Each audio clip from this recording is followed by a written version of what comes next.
نحمده ونصلي ونسلم على حبيبه الكريم أما بعد فأعوذ بالله من الشيطان الرجيم بسم الله الرحمن الرحيم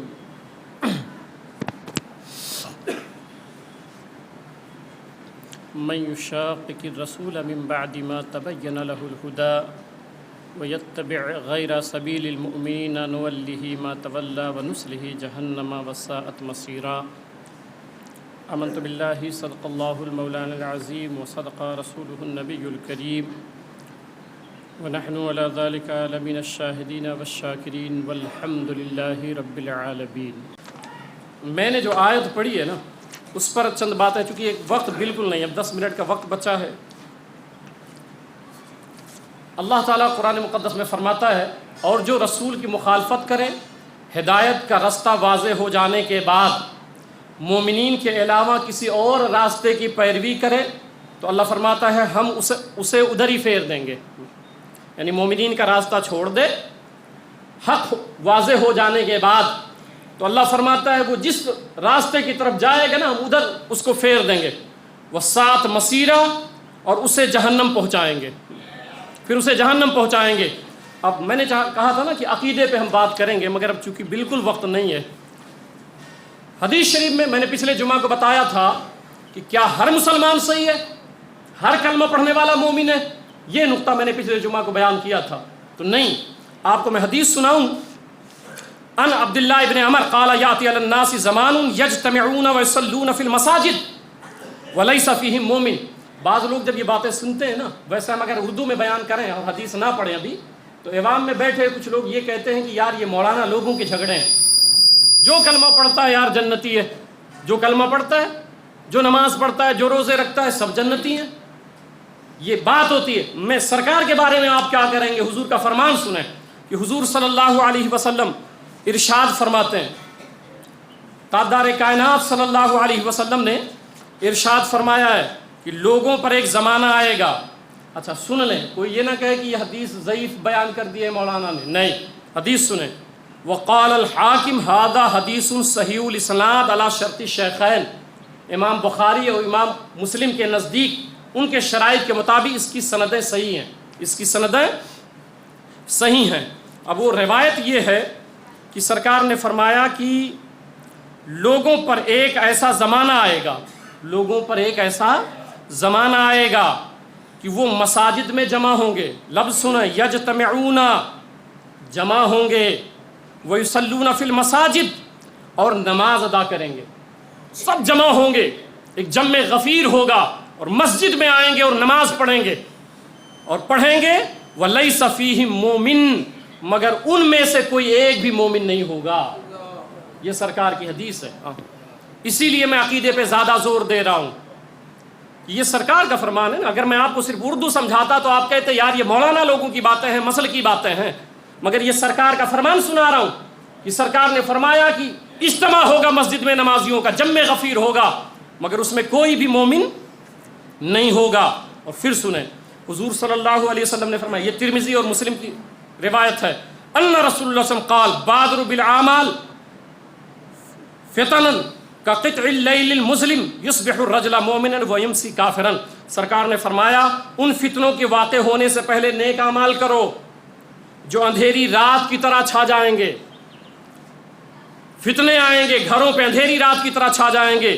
پھر سرکار نے فرمایا یصبح الرجل مؤمنا ویمسی کافرا، وہ دور ایسا ہوگا کہ ایک شخص ہوگا جو صبح میں مومن ہوگا اور شام میں کافر ہو جائے گا۔ یہ سرکار کا فرمان ہے، وہ یمسی مومنا ویصبح کافرا، اور وہ شام میں مومن ہوگا، صبح میں کافر ہو جائے گا۔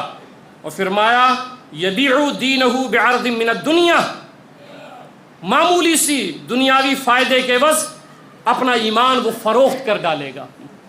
پیسہ ملے گا، درہم دینار مل گئے، ریال مل گئے تو وہ سب بیچ ڈالے گا، ایمان ختم کر دے گا اپنا۔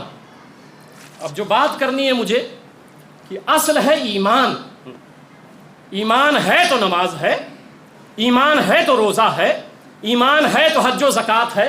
اگر کسی کے پاس ایمان نہیں ہے اور وہ نماز پڑھے، نماز ہوگی نہیں ہوگی، روزہ رکھے ہوگی نہیں۔ اعمال پہلے نہیں، پہلے ایمان ہے، اور ایمان میں صرف ماننا ہے، ایمان میں کچھ کرنا نہیں ہے، ایمان میں صرف ماننا ہے۔ ایمان کیسے لاتے ہیں؟ اللہ کو ماننا، رسول اللہ صلی اللہ علیہ وسلم کو، تمام انبیاء کرام کو، مرنے کو، اللہ کی کتاب کو، قیامت کو، حشر کو، یہ سب ماننا ایمان ہے نا، ماننا ایمان ہے۔ اب ایمان لے آئے تو اب آپ پر اعمال لازم ہو گئے کہ آپ نماز بھی پڑھیں، روزہ بھی رکھیں، حج بھی کریں، زکوٰۃ بھی دیں۔ ایمان پہلے، اعمال بعد میں ہے۔ اعمال کی بنیاد پہ کبھی دھوکہ مت کھایا کرو، فقط اعمال کی بنیاد پہ کہ بھائی نماز تو چاروں طرف ہے نا، کہیں بھی پڑھ لیں گے، نہیں، پہلے یہ چیک کرو کہ ایمان درست ہے کہ نہیں ہے۔ اب میں روایتیں سناتا ہوں، روایت سنیں۔ حضور صلی اللہ علیہ وسلم نے فرمایا، سرکار نے فرمایا اوصیکم بتقوی اللہ، ابو داؤد کی حدیث، واسمعی والطاعۃ وان عبدا حبشیا، حضور صلی اللہ علیہ وسلم نے فرمایا میں تمہیں اللہ سے ڈیر کی وصیت کرتا ہوں اور حکمرانوں کی اطاعت و فرما برداری کی، اگرچہ وہ حبشی غلام ہی کیوں نہ ہو۔ پھر سرکار نے فرمایا من یعش منکم بعدی فسیروا اختلافا کثیرا، میرے بعد جو لوگ رہیں گے وہ دیکھیں گے کہ بہت کثیر اختلاف ہو گئے ہیں، امت میں بہت اختلاف ہو گئے ہیں، اختلافا کثیرا، بہت اختلاف ہوں گے۔ فعلیکم بسنتی وسنت الخلفاء الراشدین، تو ایسے وقت میں میری سنت کو اور خلفاء راشدین کی سنت کو مضبوطی سے تھام لینا، مضبوطی سے پکڑ لینا۔ اور فرمایا تمسکوا بہا، اس کو پکڑنے، وعضوا علیہا بالنواجذ، اپنے جبڑے سے، داڑھ سے پکڑ لینا، یعنی بڑی مضبوطی سے اس کو دبا لینا۔ وإیاکم محدثات الامور فإن کل محدث بدعہ وکل بدعۃ ضلالہ، فرمایا نئے نئے کام سے بچنا، سرکار نے فرمایا نئے نئے کام سے بچنا، کیونکہ ہر نیا کام بدعت ہے اور ہر بدعت گمراہی ہے۔ یہ حضور صلی اللہ علیہ وسلم نے فرمایا۔ اب یہ جو لفظ بدعت بولا جاتا ہے نا، اس پر تھوڑا سا آج کلام کروں گا تاکہ ایک خاص نقطہ جو میں آج بیان کرنا چاہتا ہوں اس کو واضح کر دوں۔ یہ بدعت جو آج چلایا جاتا ہے، حافظ ابن کثیر نے تفسیر ابن کثیر جلد نمبر 5 صفحہ نمبر 88 پر بیان کیا، کہا فأہل الادیان قبلنا اختلفوا فیما بینہم علی آرائن و ملل باطلہ کلہا، کہتے ہیں کہ ہم سے پہلی جو ملت اور ادیان تھے وہ آپس میں مختلف آرا اور مختلف چیزوں کے ماننے والے تھے۔ وَكُلُّ فِرْقَةٍ مِّنْهُمْ تَزْعَمُ أَنَّهُمْ عَلَىٰ شَيْءٍ، اور سارے فرقے یہ جانتے تھے کہ میں حق پر ہوں، یہ گمان کرتے تھے کہ میں حق پہ ہوں، ہر کوئی یہ سمجھتا تھا۔ وَهَٰذِهِ الْأُمَّةُ أَيْضًا اخْتَلَفُوا، سرکار کی حدیث نقل کی ہے۔ پھر اسی طرح یہ امت مصطفیٰ بھی صلی اللہ علیہ وسلم یہ فرقوں میں بٹ جائے گی، اور فیما بینہم علی نخل، گروہوں میں یہ تقسیم ہو جائیں گے، کلہا دلالۃ الا واحدہ، سارے فرقے گمراہ ہوں گے سوائے ایک کے۔ پوچھا گیا وہ کون ہے؟ کہا ہوں اہل السنت والجماعہ، وہ جو فرقہ حق پر ہوگا وہ ایک فرقہ ہوگا جسے اہل سنت والجماعت کہا جاتا ہے، المتمسکون بکتاب اللہ وسنت رسول اللہ، اور یہی وہ فرقہ ہوگا جو اللہ کے کتاب کلام اللہ قرآن شریف کو اور حضور کی سنتوں کو مضبوطی سے پکڑنے والے ہوں گے۔ اور پھر اسی بات کو 73 فرقوں والی جو حدیث ہے وہ سنیں، ابو داؤد کی حدیث ہے، ترمذی کی ہے۔ سرکار نے فرمایا تفرقوا امتی علی 73 ملہ کلہم فی النار، سرکار نے فرمایا میری امت 73 فرقوں میں تقسیم ہو جائے گی، کلہم فی النار، سب کے سب جہنم میں جائیں گے، الا ملۃ واحدہ، مگر ایک فرقہ جنتی ہوگا۔ قال من ہی یا رسول اللہ، پوچھا یا رسول اللہ وہ کون سا فرقہ ہوگا؟ قال ما انا علیہ و صحابی، جس پر میں ہوں میرے صحابہ ہیں۔ اب امام غزالی نے اس کی تفسیر بیان کی ہے، عبد الکریم شہرستانی رحمۃ اللہ علیہ نے اپنی کتاب میں نقل کیا ہے اسی حدیث کے لیے کہ الناجیۃ منھا واحدۃ وباقوا ہلکا، ایک فرقہ ناجی ہوگا، جنتی ہوگا، بقیہ سب ہلاک ہو جائیں گے۔ قیلا ومن الناجیہ، یا رسول اللہ وہ ناجیہ فرقہ کون سا ہوگا؟ قال اہل السنت والجماعہ، وہ فرقہ ہوگا جس کو سنی کہا جائے گا، وہ فرقہ ناجی فرقہ ہوگا۔ کہا قیلا ومل مسن والجماعہ، یہ اہل سنت والجماعت کیا ہے؟ قال ما انا علیہ اليوم واصحابی، فرمایا آج کے دن جیسا میں ہوں میرے ہی طریق پر وہ عمل کریں گے اور میرے صحابہ کے طریق پر وہ عمل کریں گے۔ تو اب سرکار نے فرمایا، حضور صلی اللہ علیہ وسلم نے فرمایا ایک فرقہ جنت میں جائے گا، ایک فرقہ جنت میں جائے گا۔ اب اس پر میں کلام کر لیتا ہوں، وہ فرقہ کون سا ہوگا یہ سمجھنے والی بات ہے۔ یہ سمجھنے والی بات ہے کہ وہ فرقہ کون سا ہوگا. تو اس پر حضور صلی اللہ علیہ وسلم کے فرامین میں عرض کرتا ہوں. میں نے بتایا کہ حضور صلی اللہ علیہ وسلم نے فرمایا وہ بدعتی ہوں گے، اس کے علاوہ سارے بدعتی گمراہ ہو جائیں گے، صرف ایک فرقہ ہوگا جو جنت میں جائے گا، وہ اہل سنت والجماعت ہوگا. اہل سنت والجماعت ہوگا. اب احادیث طیبات سے میں حوالے چند دے دیتا ہوں آپ کو تاکہ سمجھ میں آ جائے. قرآن شریف میں ایک آیت ہے یوم تبیض وجوہ وتسود وجوہ. آج ہمیں بدعتی کہا جاتا ہے نا، اس پر میں حوالے اہل سنت بدعتی کبھی نہیں تھے، اہل سنت کبھی بدعتی نہیں تھے. یہ حوالے سنیں آپ کہ جب یہ آیت نازل ہوئی اور اس کی تمام سندیں صحیح ہیں، کوئی یہ نہ کہے یہ ضعیف روایت ہے، اس کی ساری سندیں صحیح ہیں. عن ابن عمر قال قال رسول اللہ صلی اللہ علیہ وسلم فی قولہ تعالی یوم تبیض وجوہ وتسود وجوہ. اور اس دن قیامت کے دن جس دن بہت سارے چہرے سیاہ ہوں گے اور بہت سے چہرے جو ہے وہ مسرت و شادمانی کا اظہار کر رہے ہوں گے، چمک رہے ہوں گے. قالا یعنی تبیض وجوہ اہل السنہ. پوچھا گیا محشر میں وہ جو چہرے جن کے چمک رہے ہوں گے وہ کون سے لوگ ہوں گے؟ سرکار فرماتے ہیں وہ اہل السنت والجماعہ، وہ اہل سنت کے افراد ہوں گے جن کے چہرے محشر میں بھی چمک رہے ہوں گے، محشر میں بھی چمک رہے ہوں گے. یہ حضور صلی اللہ علیہ وسلم کا فرمان ہے. اور پھر فرمایا وَتَسْوَدُّ وُجُوهُ أَهْلُ الْبِدْعَةِ. اور جن کے چہرے سیاہ ہوں گے ایک کیٹیگری ہو گئی، سنیوں کے چہرے چمک رہے ہوں گے. سرکار کا فرمان ہے اہل سنت کے چہرے چمک رہے ہوں گے. آج ہمیں بدعتی بنایا جا رہا ہے نا. سنیں بدعتی کون ہوگا؟ وَتَسْوَدُّ وُجُوهُ أَهْلُ الْبِدْعَةِ. اور وہ جن کے چہرے سیاہ ہوں گے، جن کے چہرے پہ سیاہی آئی ہوگی وہ بدعتی لوگ ہوں گے. سنی تو چمک رہے ہوں گے، سنی چمک رہے ہوں گے، وہ بدعتی لوگ ہوں گے جن کے چہرے پر سیاہی طاری ہوگی. اور پھر سنیں حضرت امام حسین نے کربلا میں جو خطاب دیا تھا رضی اللہ تعالیٰ عنہ، وہ خطاب سنیں. ان رسول اللہ صلی اللہ علیہ وسلم قال علی ولی اخی انتما سید اشباب اہل الجنہ. کہ حضرت امام حسین نے کہا کربلا میں، کہا کہ میرے آقا تاجدار کائنات صلی اللہ علیہ وسلم نے فرمایا تھا مجھ سے اور میرے بھائی امام حسن سے فرمایا تھا کہ تم دونوں اہل جنت کے نوجوانوں کے سردار ہو. امام حسین نے کربلا میں خطبہ دیا تھا اور پھر فرمایا وَقُرَّةُ عَيْنِي أَهْلُ السُّنَّةِ. اور سنو تم دونوں اہل سنت کی آنکھوں کی ٹھنڈک بنے رہو گے. یہ اہل سنت کا تذکرہ ہو رہا ہے، کربلا میں تذکرہ ہو رہا ہے. اور پھر سنیں آخری بدعت پر پھر آ رہے ہیں، 2 منٹ میں اس پہ ختم کر دیں گے. یہ امام مسلم نے صحیح مسلم میں 27 نمبر حدیث کے تحت اس روایت کو نقل کیا ہے مقدمہ صحیح مسلم میں کہ محمد بن سیرین. یہ کون ہے؟ محمد بن سیرین حضرت انس رضی اللہ عنہ کے شاگرد ہیں. محمد بن سیرین امام حسن رضی اللہ انس رضی اللہ عنہ کے شاگرد ہیں. ان کی بات سنیں. اور یہ صحیح مسلم میں حدیث نمبر 27 کے تحت نقل کیا ہے امام مسلم نے. لم یکونوا یسألون عن الاسناد. کہتے تھے جب پہلے کوئی ہمارے پاس حدیث لاتا تھا اور ہم اس سے سنتے تھے تو سند نہیں پوچھتے تھے کہ تم سے کس نے بیان کیا، تم سے کس نے بیان کیا، یہ نہیں پوچھتے تھے. فلما وقعت الفتنہ.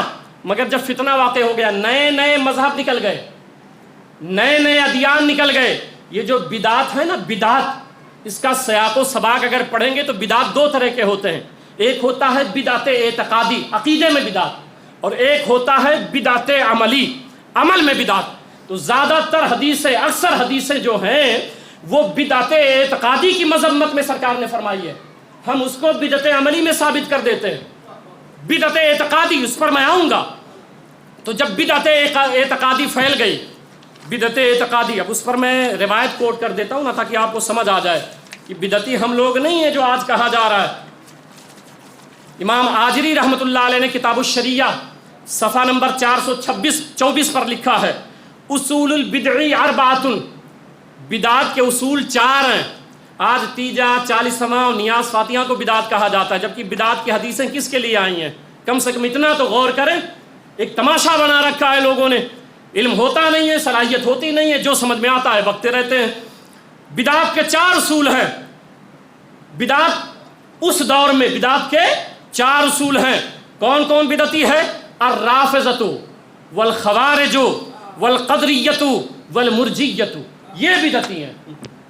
یہ رافضی بدعتی ہیں، خوارجی بدعتی ہیں خارجی، قدریہ بدعتی ہیں، مرجئی بدعتی ہیں.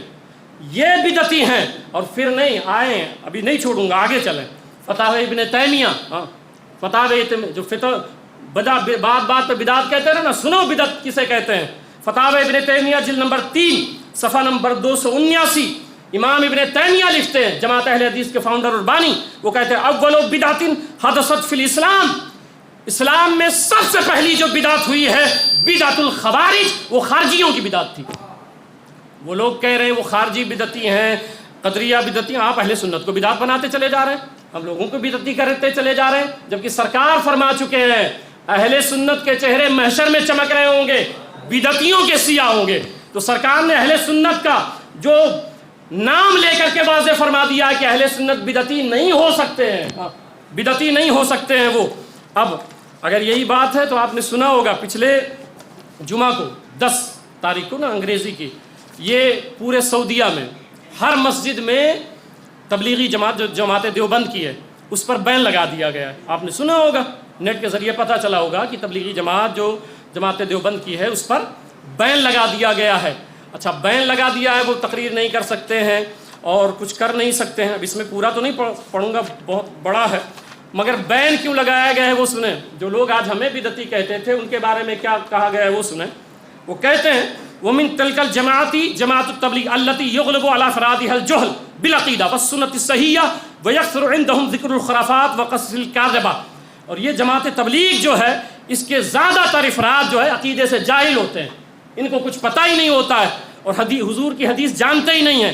وَيَكْثُرُ عِنْدَهُمْ ذِكْرُ الْخُرَافَاتِ، اور زیادہ تر یہ جو بیان کرتے ہیں خرافات، بکواس، وقصص الکاذبہ، جھوٹی روایتیں اور جھوٹے قصے بیان کرتے ہیں. اور وہاں کے محمد بن ابراہیم، الشیخ محمد بن ابراہیم آل الشیخ، اس پر میں علمی گفتگو کروں گا اگلے جمعہ کو. آج صرف ایسے ہی نشاندہی کر دیتا ہوں، پھر اس میں علمی گفتگو کروں گا آخر ایسا کیوں، اتنے سال کے بعد کیوں. تو وہ کہتے ہیں، انہوں نے فتویٰ دیا ان هذه الجمیعہ، یعنی یہ جماعت تبلیغی جماعت لا خیر فیہا، اس میں کوئی بھلائی نہیں ہے. یہ میں وہ خطبہ پڑھ کے سنا رہا ہوں، نیٹ سے نکلوایا ہوں، آپ پڑھ لیجئے گا. کہتے ہیں تبلیغی جماعت میں کوئی خیر نہیں ہے. فإنها جمیعۃ بدعۃ وضلالۃ، یہ جو تبلیغی جماعت ہے یہ بدعتی ہیں اور یہ گمراہ ہیں، یہ بدعتی ہیں اور یہ گمراہ ہیں. وبقراءۃ الکتیبات المرفقۃ بخطابہم وجدناها تشتمل علی الضلالۃ والبدعہ. تو کہتے ہیں میں نے ان کی بہت ساری کتابیں پڑھی، ان کے خطاب سنے، تو ہم نے صرف اتنا پایا ہے کہ ان کی کتابوں میں بھی گمراہی ہے اور ان کے بیانات میں بھی بدعت ہے. تو یہ فرقہ بدعتی اور ضلالت والا، یہ میں نہیں کہہ رہا ہوں، یہ خطبہ پڑھ کے سنا رہا ہوں آپ کو، ٹھیک ہے، صرف خطبہ پڑھ کے سنا رہا ہوں. اور کیا کہا وہ لفظ سنیں، وَالدَّعْوَةِ إِلَىٰ عِبَادَةِ الْقُبُورِ وَالشِّرْكِ، یہ لوگ قبر پوجنے کا اور شرک کا دعوت دیتے ہیں. دیوبندی مسلک کو بھی نہیں چھوڑا، کہا یہ لوگ قبر پجوا ہیں. ہمیں کہا جاتا تھا ہم ہی قبر پجوا ہیں. وہاں سعودی میں یہ ہر مسجد میں اعلان ہوا ہے، ہر مسجد میں اعلان ہوا ہے. وَعِنْدَهُمْ بَعْضُ الْبِدْعِ وَالشِّرْكِيَّاتِ، ان کے عقیدے بدعتی اور شرک والے ہیں. اور پھر لفظ سنیں، میں حیران رہ گیا پڑھ کے اس کے. یہ عربی میں ہے، اگر کوئی کہے گا تو میں اردو میں ترجمہ کر دوں گا، میں عربی میں بھی پڑھ کے سنا رہا ہوں. کہتے ہیں کہ حتیٰ یترک المذہب الباطل، یہاں تک کہ یہ سب کے سب حق چھوڑ کر کے باطل مذہب انہوں نے اختیار کر لیا. وَيَعْتَنِقُوا مذہب اہل السنت والجماعہ، اہل سنت والجماعت سے یہ پھر چکے ہیں. یہ میں نہیں، اگر میں کہتا تو آپ مجھ پر فتویٰ لگا دیتے، یہ خطبہ پڑھ لینا. کہتے ہیں یہ لوگ اہل سنت والجماعت سے پھر گئے ہیں. فلا یجوز الخروج معہم، ان کے ساتھ نکلنا جائز نہیں ہے. وہ خطبہ میں نے پڑھ کے آپ کو یہ سنا دیا. تو کہنے کا مطلب ہے ایسا انہوں نے کیوں کیا، انہوں نے ایسا کیوں کیا، اس کا ایک تاریخی حصہ ہے. انشاءاللہ اگلے جمعہ کو میں بتاؤں گا کہ وہ لوگ کسی کو بھی مسلمان نہیں مانتے، وہ دیوبندی بریلوی کوئی بھی ہو. کیوں جانتے ہیں؟ وہاں جو شخص تھا محمد بن عبد الوہاب نجدی، مذہبی امور پہ آج اسی کے ماننے والے قابض ہیں. اصل میں سعود اور محمد بن عبد الوہاب کے نزدیک معاہدہ ہوا تھا کہ مذہبی امور ہمارے اپنے نظریات والے عمل کریں گے اور حکومت آپ دیکھیں گے. یہ جو محمد بن عبد الوہاب نجدی تھا نا، اس کا عقیدہ سنیں. اس کا عقیدہ تھا، کہتا تھا کہ جو قبروں کی نظر مانے، مقبروں میں اللہ سے دعا مانگے، مزاروں کا پردہ چومے، قبروں کی مٹی لے، اولیاء سے مدد مانگے، وہ کافر ہے. اس کا یہ عقیدہ تھا محمد بن عبد الوہاب نجدی کا. جو شخص ایسے آدمی کو کافر نہ کہے وہ بھی کافر ہے. شفاعت اور تقرب اللہ کی نیت سے اولیاء، انبیاء کو وسیلہ بنانے والوں کی جان و مال حلال ہے، ایسا شخص مشرک ہے۔ جو وسیلہ بنا لے سرکار کا وہ مشرک ہو گیا۔ یا رسول اللہ کہنے والا شخص کافر ہے۔ تقلید حرام ہے۔ معاذ اللہ محمد کی قبر، مشاہد، مساجد اور ان کے آثار اور کسی نبی ولی کی قبر اور تمام مورتیوں، یہ لفظ لکھا ہے، مزار کو لکھا ہے، مورتیوں کا سفر کرنا شرک اکبر ہے۔ آسمان کے نیچے جو لوگ ہیں وہ سب کے سب مشرک ہیں، اور جو مشرک کو قتل کرے وہ جنتی ہے۔ اس نے کہا 600 سے 700 سال میں کوئی مسلمان ہی نہیں۔ یہ محمد بن عبداللہ، تو وہاں یہی نظریہ ہے۔ ابھی تک آپ کیا ہے، ملے گھلے تھے تو چل گیا۔ اب چونکہ آپ کے یہاں بھی قبر پہ جانا ہے، ہمارے یہاں بھی جانا ہے، آپ کے یہاں بھی قبر سے فیض لینا ہے، ہمارے یہاں بھی قبر سے فیض لینا ہے، آپ کے یہاں بھی یہ ہے کہ اولیاء کرام مدد کرتے ہیں، ہمارے یہاں آپ کے مولانا صاحب 3 سال پہلے قبر میں انتقال فرما گئے تھے، جھگڑا ہوا دیوبند میں، وہ اٹھ کے چلے آئے فیصلہ کرنے کے لیے، ہمارے یہاں یہ ہے کہ غوث اعظم مدد فرما دیتے ہیں۔